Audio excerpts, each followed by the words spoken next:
ప్రభు నందు ప్రియులారా, ప్రభువు నామమున మీకు వందనములు. ఈరోజు మన దేవుని యొక్క వాక్య ధ్యానము కొరింథీయులకు రాసిన మొదటి పత్రిక 13వ అధ్యాయము 4వ వచనము.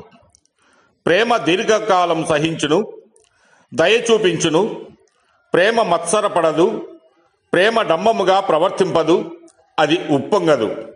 దేవుడు ఈ మాటలు దీవించి ఆశీర్వదించునుగాక. గమనించండి ప్రియులారా, ప్రేమ యొక్క గుణ లక్షణములు లేక స్వభావమును ఇక్కడ మనకు తెలియజేస్తూ ఉన్నాడు. పౌలు ఇప్పుడు కార్యసాధకమైన ప్రేమ ఏమి చేస్తుందో వివరముగా వివరిస్తూ ఉన్నాడు. దీనిని ప్రతి విశ్వాసిలో ఉన్న ప్రాముఖ్యమైన గుణముగా కాక జీవము గల ఒక వ్యక్తిగా చూపిస్తూ ఉన్నాడు. ఇక్కడ వరుసగా వ్రాయబడిన గుణాలన్నీ వాస్తవానికి ప్రభు అయిన యేసు క్రీస్తు యొక్క జీవిత లక్షణములే. ప్రభు అయిన యేసు యొక్క లక్షణమును, ప్రేమ పూరితమైన కార్యములను, ఆయన వైఖరిని వివరిస్తూ ఉన్నాయి. కనుక కొలస్సీయులకు రాసిన పత్రిక 3వ అధ్యాయము 14వ వచనము ప్రకారము వీటన్నిటిపైన పరిపూర్ణతకు అనుబంధమైన ప్రేమను ధరించుకున్నాడని తెలియజేస్తూ ఉన్నాడు. ఇక్కడ ప్రేమను గూర్చి పదజాలములను వాడుతూ ఉన్నాడు. ప్రేమ దీర్ఘకాలం సహించునని సెలవిస్తూ ఉన్నాడు. అనగా ప్రేమ కలిగి ఉంటే దీర్ఘకాలం సహించే గుణము కలిగి ఉంటాం, ఓర్పు కలిగి ఉంటాం. ఎందుకంటే సామెతల గ్రంథము 10వ అధ్యాయము 12వ వచనము ప్రకారము పగ కలహమును రేపును, ప్రేమ దోషములన్నిటినీ కప్పునని తెలియజేస్తూ ఉన్నాడు. అలాగునే సామెతల గ్రంథము 17వ అధ్యాయము 9వ వచనంలో ప్రేమను వృద్ధి చేయ గోరువాడు తప్పిదములు దాచిపెట్టును, జరిగిన సంగతి మాటిమాటికి ఎత్తువాడు మిత్రభేదము చేయునని తెలియజేస్తూ ఉన్నాడు. అనగా ప్రేమ కలిగి ఉంటే అది దీర్ఘకాలము సహించేది గుణము కలిగి ఉంటాం.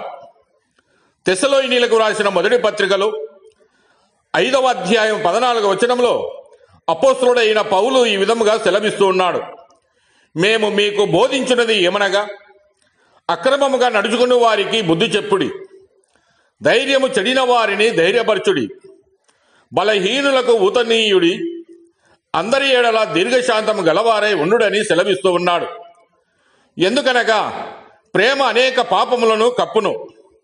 కనుక అన్నిటికంటే ముఖ్యముగా ఒకని ఏడల ఒకడు మిక్కుటమైన ప్రేమ గలవారై ఉండాలి. ప్రతీకారము చేయడము గాని పగ తీర్చుకోవడము గాని ప్రేమకు ఉండవు. ఎవరైనా రెచ్చగొట్టినప్పుడు శాంతిని రుజువుపరిచి పరోక్షణ గుణము ఇందులో కనబడుచు ఉన్నది.